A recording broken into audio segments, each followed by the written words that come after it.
And Senator Lindsey Graham says when you hear more from the State Department whistleblowers this week, it's going to make you mad. Senator Graham joins us. Nice to see you, sir. It's going to make you mad. All right, before we get to the question of the State Department whistleblowers testifying on Wednesday, right, we have information that people from the CIA want to come out and testify, but they've been told by the CIA Director Brennan, specifically they will be polygraphed if they are tied to this. Do you have any information to corroborate that? I've heard that same story. I know there's some CIA agents reaching out. They feel frustrated.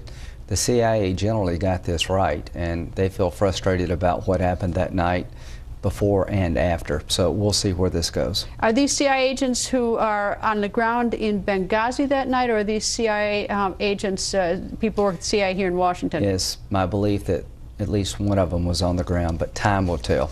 All right, now the dam's about to break on Benghazi.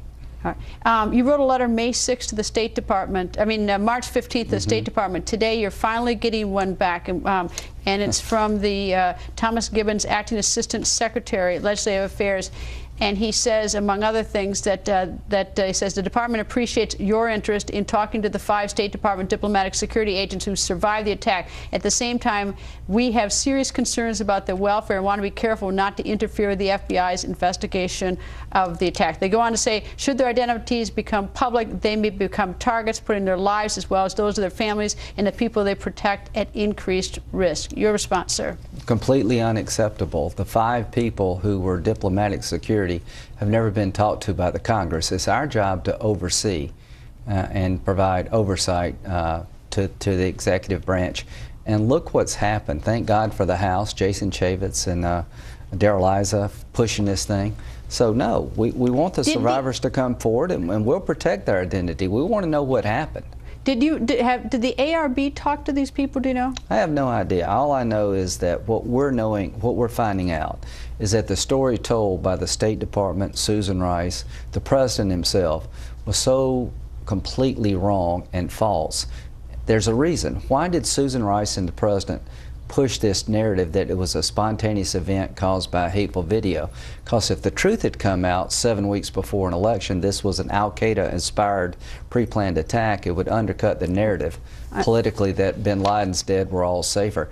Political manipulation is rampant here. It is no accident that the story told by the Washington folks, including the President, was beneficial to the President and disconnected from reality, because we can't talk to anybody who actually lived through it. Now you got a guy coming forward called Greg Hicks. Now you're the first one who spoke to Greg Hicks. Yes. You spoke to him in March. What was he like when we talked to you? Like, why hadn't he come forward He's before a professional diplomat, doesn't want to get involved in politics, but he's a man of conscience.